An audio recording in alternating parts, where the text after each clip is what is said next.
اعوذ باللہ من الشیطان الرجیم بسم اللہ الرحمن الرحیم وبہ نستعین۔ السلام علیکم ایھا الطلاب الکرام۔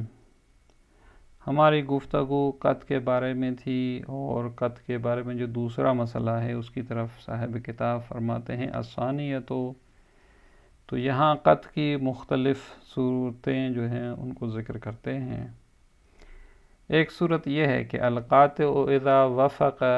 وافق قطعہ، بھئی قاطع جو ہے وہ اپنے جو اس کا قط تھا وہ موافق ہو جائے، یعنی اذا وافق قطعہ موافق با واقع، وعمل علی طبق تکلیفہ المقطوع بہ، اور اس نے اپنی جو تکلیف جس کے بارے میں یقین تھا اس کے مطابق عمل کیا، تو اس کا نتیجہ یہ ہے کہ فقد ادى الواجب ہے، گویا اس نے اپنا واجب انجام دے دیا۔ اب یہ متعلق قط جو ہے وہ احکام بھی ہو سکتے ہیں، سواء قطع بحکم من الاحکام الکلیہ، برابر ہے کہ اس کو یقین تھا احکام کلیہ میں سے ایک حکم کے بارے میں۔ مثال بھی خود دیتے ہیں، کما اذا قطع بوجوب الدعاء عند رؤیت الہلال، جس طرح اس کو یقین ہوا کہ بھئی جب چاند دیکھا جائے تو دعا جو ہے وہ واجب ہے۔ اب اس کو یہ یقین تھا اور وہ اس نے اس کے مطابق دعا مانگی، تو گویا کہ اس نے اپنا جو واجب تھا اس پہ عمل انجام دے دیا۔ ایک یہ صورت ہے۔ یا او قطع بموضوع، یہاں قطع بحکم تھا، یہاں قطع بموضوع جو کہ موضوعات خارجیہ جن کو کہا جاتا ہے۔ وحکم الشارع علی ذلک الموضوع بحکم، اور شارع نے بھی اسی موضوع پر جو ہے حکم دیا تھا، فقطع بحکم ذلک الموضوع الخاص، اور اس شخص نے بھی اس موضوع خاص کے بارے میں جو ہے وہ یقین حاصل کر لیا ہے۔ مثال دیتے ہیں، کما اذا قطع بخمریت مائع، مثلا اس کے سامنے ایک مائع چیز جو ہے وہ آبدار جو چیز ہے وہ پڑی ہوئی ہے، اس کو یقین ہے کہ یہ شراب ہے، فیقطع بحرمتہ، اس کو یقین ہو جاتا ہے کہ بھئی یہ جو ہے وہ حرام ہے۔ چونکہ شارع نے اس موضوع کے لیے جو حکم قرار دیا تھا وہ حرمت تھا، جب اس کو یقین ہو گیا کہ یہ خمر اور شراب ہے تو اس کا مطلب یہ ہے کہ یہ حرام بھی ہے، لأن الشارع حرم الخمر، کیونکہ شارع نے شراب کو حرام قرار دیا۔ تو یہاں پر اس کو یقین ہوا ہے کہ یہ جو ہے وہ خمر ہے، تو اس کا نتیجہ یہ ہے کہ جب یہ شراب اور خمر ہے تو اس کو یہ بھی یقین ہو گیا کہ بس یہ حرام ہے، کیونکہ جو بھی چیز شراب ہے تو شارع نے اس کے لیے حرمت کہا۔ تو یہاں موضوع کے بارے میں قطع ہونے کے ساتھ ساتھ اس کو حکم کے بارے میں جو کہ حرمت ہے وہ بھی یقین ہو جاتا ہے۔ یہ یہاں تک ایک صورت تھی۔ اب آتے ہیں ایک دوسرے مسئلے کی طرف جو اصول کی کتابوں میں تجری کی بحث سے مربوط ہوتا ہے، جس کو کہا جاتا ہے وَأَمَّا إِذَا خَالَفَ قَطْعُهُ فِي الصُّورَتَيْن، جو دو صورتیں تھیں، اب حکمیہ ہو یا موضوعیہ، اس کا یقین جو ہے اس کی مخالفت کریں۔ مثلا مجھے یقین ہے کہ فرض کریں یہ شراب ہے، اور وہ اس میں یقین میں اپنے مولا کی مخالفت کرے، وہ کہے کہ بھئی یہ شراب ہے، آج مجھے اپنے مولا کی مخالفت کرنی ہے، وہ چیز پی لے، پھر بعد میں پتہ چلے کہ یہ تو دوائی تھی، یہ تو شراب تھا ہی نہیں۔ تو اب یہاں علماء کے درمیان گفتگو ہے کہ اس شخص نے جو کہ اپنے مولا کی مخالفت پر ٹھان لی تھی، لیکن اتفاق یہ نکلا کہ وہ اس کا قط موافق بواقع نہیں تھا، تو اس کو سزا دینی چاہیے نہیں دینی چاہیے، اس کے بارے میں تجری کے عنوان سے یہ بحث معروف ہے۔ تو لہذا کہتے ہیں فَإِنْ كَانَ مَا قَطَعَ بِهِ مُوَافِقًا لِلْوَاقِعِ، کہتے ہیں کہ اگر وہ چیز جس کا اس نے قطع کیا تھا موافق کے واقع تھی، جس کو پہلی صورت میں ذکر کیا تھا، تو فلا اشکال فی استحقاقہ الضم والعقاب، تو اس میں تو کوئی شک نہیں ہے کہ وہ مستحق کے مذمت اور عقاب ہے۔ البتہ پہلے جو صورت انہوں نے ذکر کی تھی وہ اپنے قط کے موافق کی صورت میں تھی، لیکن اگر کوئی شخص اپنے اس قط کی جو موافق بواقع ہو، یعنی اس نے سمجھا تھا یہ شراب ہے اور پی لی اور بعد میں یہ نکلے کہ یہ واقعاً شراب تھی، تو اس صورت میں تو کہتے ہیں کہ بھئی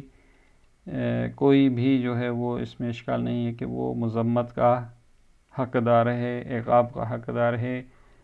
کیونکہ جو اس نے یقین کیا تھا وہی واقع میں نکلا۔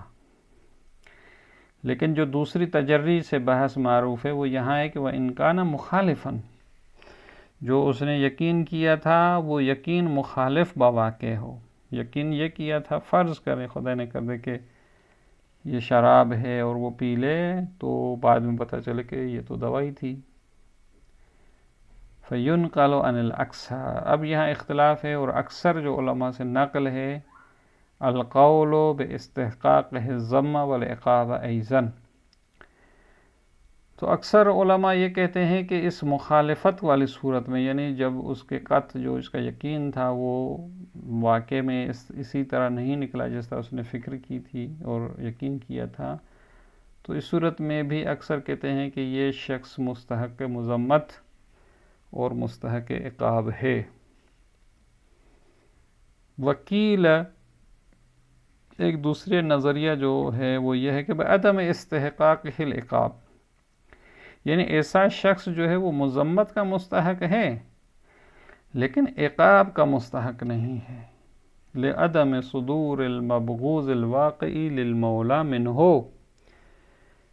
دلیل جو دیتے ہیں کہ بھئی عقاب نہیں ہوگا اس لیے کہتے ہیں کہ اس نے ایسا فعل انجام نہیں دیا جو مولا کے لیے منفور اور مقبوض تھا، یعنی بات یہ تھی کہ اس نے صرف یہ کہا تھا کہ یہ شراب ہے لیکن حقیقت میں تو نہیں تھی نا، یہ اس نے جو پی تھی وہ تو بعد میں پتہ چلا کہ ایک دوائی تھی جو شراب کی مشابہ تھی مثلا، تو لہذا صدور فعل مبغوض ہوا ہی نہیں تو عقاب کیوں ہوگا، فقط یہ ہے کہ اس کو مذمت کی جائے کہ بھئی تو نے غلط نیت کی تھی۔ دو نظریوں میں سے کون سا نظریہ ہونا چاہیے؟ والظاہر هو الاول، صاحب کتاب کہتے ہیں کہ ظاہر جو ہے وہ اول ہے، یعنی یہ اکثر والا نظریہ، لبناء العقلاء علی استحقاق العقاب، دلیل جو دیتے ہیں وہ بناء عقلاء دیتے ہیں، کہتے ہیں عقلاء کی سیرت یہ ہے کہ ایسے شخص کو عقاب کا مستحق سمجھتے ہیں، وعدم لومہم المولا اذا عاقب عبدہ المتجری، اور یہ عقلاء جو ہے اگر مولا اپنے اس عبد متجری کو جس نے جرت کی اس کو اگر عقاب دے تو عقلاء جو ہے وہ اس مولا کی کوئی ملامت نہیں کریں گے، یعنی یہ نہیں کہیں گے تم اس کو کیوں مار رہے ہو، تو اسے پتہ چلتا ہے کہ یہ مستحق عقاب ہے شخص۔ اور بعض نے یہ جو کہا تھا کیلک کے ذریعے کہ بھئی اس نے کوئی حرام کام تو انجام دیا نہیں، وہ تو دوائی تھی فرض کریں،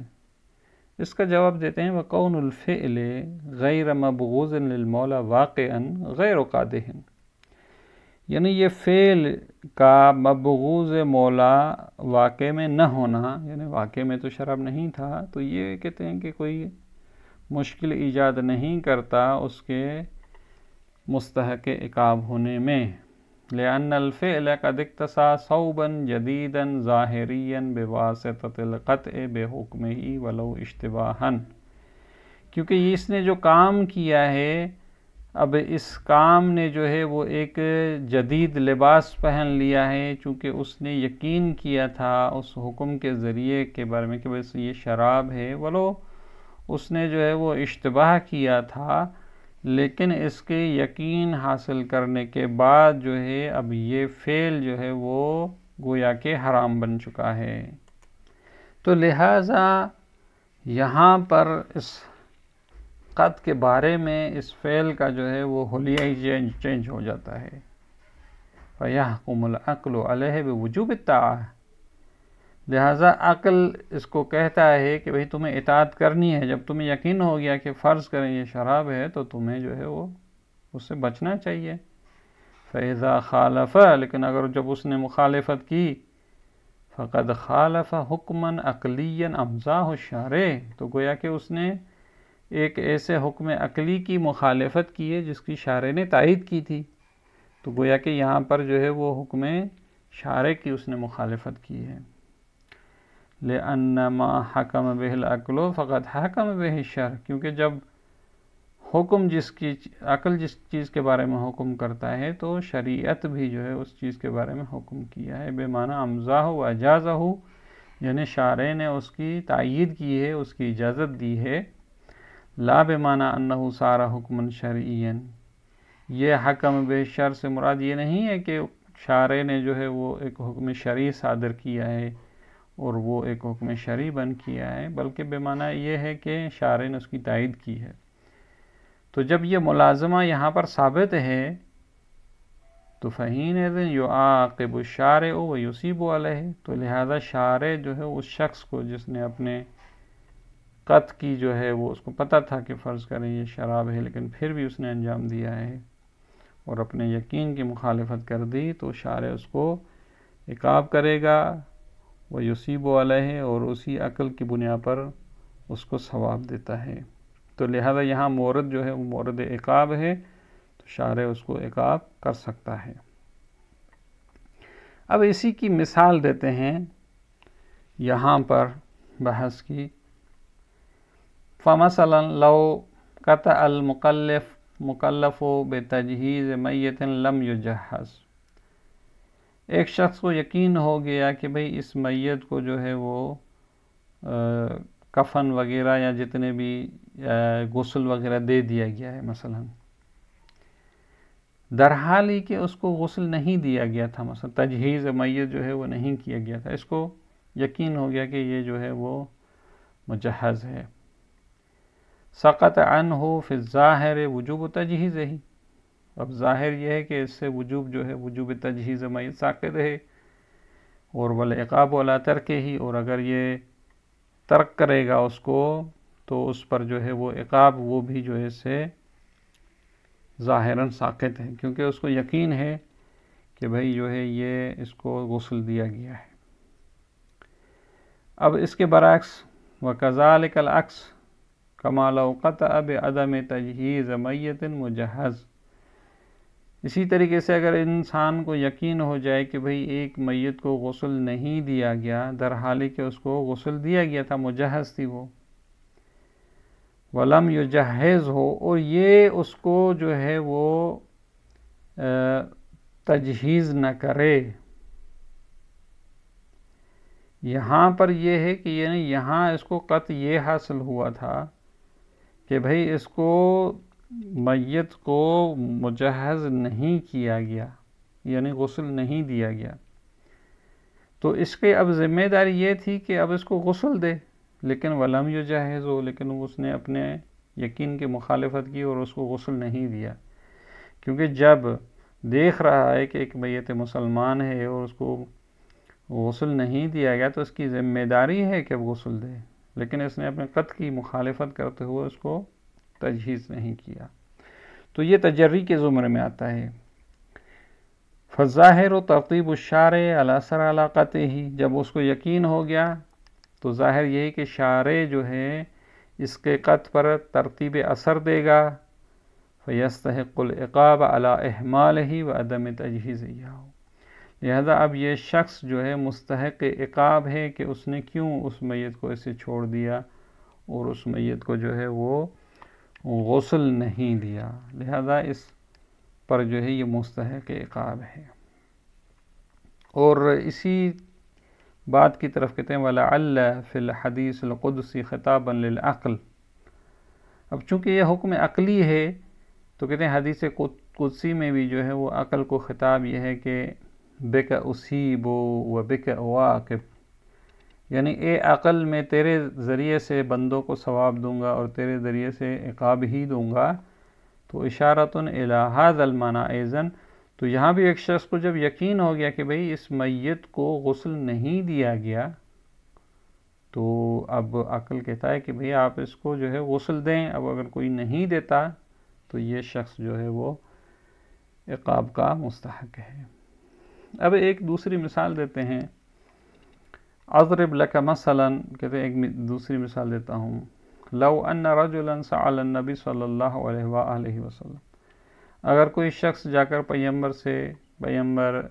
نبی اکرم صلی اللہ علیہ وسلم سے پوچھے، فقال له، اور اس کو کہے، انی اذا سمعت صوتا ینادی باسمی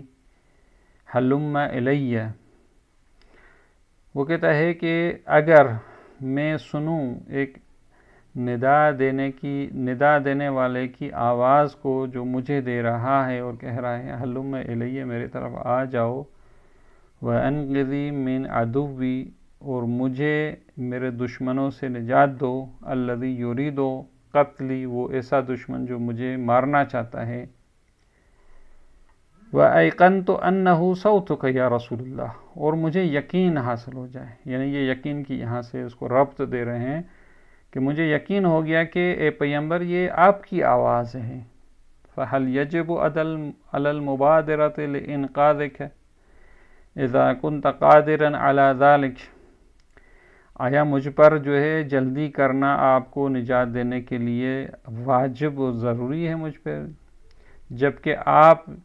جو ہے اسی چیز پر بھی قادر ہیں، اپنے آپ کو بچا سکتے ہیں، لیکن آیا مجھے بھی آپ کو بچانا چاہیے؟ تو اب سوالیہ جملہ کہتے ہیں، فَهَلْ يَشُكُّ أَحَدٌ فِي أَنَّ النَّبِيَّ صلی اللہ علیہ وآلہ يُجِيبُهُ نَعَمْ وَيَجِبُ عَلَيْكَ الْمُبَادِرَةُ من دون استفسال انه ان صادف قطعك الواقع. تو کہتے ہیں کہ آیا کوئی شک کرے گا کہ بھئی پیغمبر اور نبی اکرم صلی اللہ علیہ وسلم جو ہے جواب دیں گے ہاں تمہیں واجب ہے جلدی کرنا، اور کوئی تفصیل یہ نہیں دیں گے کہ بھئی اگر تمہارا یقین واقع کے مطابق ہو تو کرنا. کہتے ہیں اس طرح کی کوئی جو ہے وہ مولا تفصیل نہیں دیں گے اس مسئلے کے بارے میں، یا نبی اکرم جو ہے یہ تفصیل نہیں دیں گے، بلکہ کہیں گے ہاں تمہیں بھی واجب ہے کہ اپنے اس حکم عقلی پر عمل کرو. تو اس میں کوئی کیا شک کرے گا؟ کہتے نہیں. لہذا فہذا دلیل امضاء الشارع الحکم العقل، کہتے یہ دلیل ہے کہ شارع نے اس حکم عقلی کی جو ہے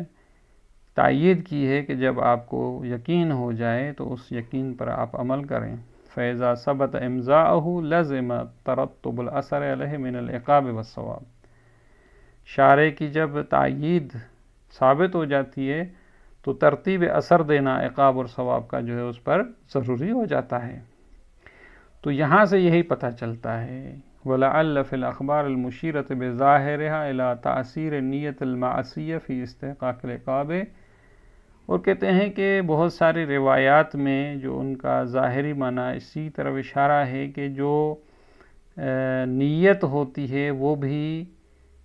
استحقاق عقاب میں مؤثر ہوتی ہے. کوئی گناہ کا ارادہ کرے تو اس پر اس کو عقاب دیا جائے گا. تأییدا لما ذکرناہ من استحقاق العقوبہ علی المتجری. اور یہی تائید ہے کہ جو شخص متجری ہوتا ہے وہ مستحق عقوبت ہوتا ہے لأجل حصول نیت المعصیت منہ، کیونکہ اس شخص سے جو ہے وہ معصیت کی نیت حاصل ہوئی ہے. وصدور الفعل المتجرہ بہ ایضاً، اور اس سے جو ہے وہ ایک ایسا فعل بھی صادر ہوا ہے جس کے ذریعے اس نے تجری اور جرأت کی ہے. لا لمجرد خبث سریرت، صرف یہ نہیں کہ اس نے نیت کی تھی بلکہ وہ اس نے کام بھی انجام دیا تھا. ھذا مولانا السجاد علیہ السلام فی صحیفتہ فی دعاء شکر بالنسبۃ الی العاصی. اور یہی بات کہتے ہیں کہ امام سجاد علیہ السلام جو ہے وہ دعائے شکر میں جو ہے وہ گناہگار کی بنسبت یہ جملات فرماتے ہیں کہ یقول وَلَقَدْ كَانَ يَسْتَحِقُّ فِي أَوَّلِ مَا هَمَّ بِعِصْيَانِكَ، یعنی وہ شخص مستحق ہے جو اس بات کا اہتمام کرتا ہے کہ تیری معصیت کرے. كُلُّ مَا أَعْتَدْتَ لِجَمِيعِ خَلْقِكَ مِنْ عُقُوبَتِكَ، جو تم نے اپنی پوری مخلوق کا جو عقاب اور عذاب ہے وہ یہی شخص اس کا مستحق ہے، یعنی اتنا عقاب اس کو ہونا چاہیے. تو فَإِذَا كَانَ إِلْهَامٌ بِالْمَعْصِيَةِ يَسْتَحِقُّ الْعُقُوبَةَ، تو کہتے ہیں صرف الہام اور اہتمام بمعصیت جب عقوبت کا مستحق ہو سکتا ہے قبل فعلها، اس کام کو انجام دینے سے پہلے، کیونکہ یہ صرف اہتمام تھا، تو ہماری جو متجری کی بحث ہے فَإِنَّ الْمُتَجَرِّ حَامَ بِالْمَعْصِيَةِ اِذًا، اس نے تو یہ کام انجام دے دیا ہے، بس یہاں پر یہ مستحق عقاب ہے۔ آخر میں کہتے ہیں واللہ العالم، بہرحال خدا اس میں بہتر جانتا ہے۔ اگلا انشاءاللہ تیسرا جو ہے وہ مسئلہ آگے سبق میں انشاءاللہ پڑھیں گے۔ والسلام علیکم ورحمۃ اللہ وبرکاتہ۔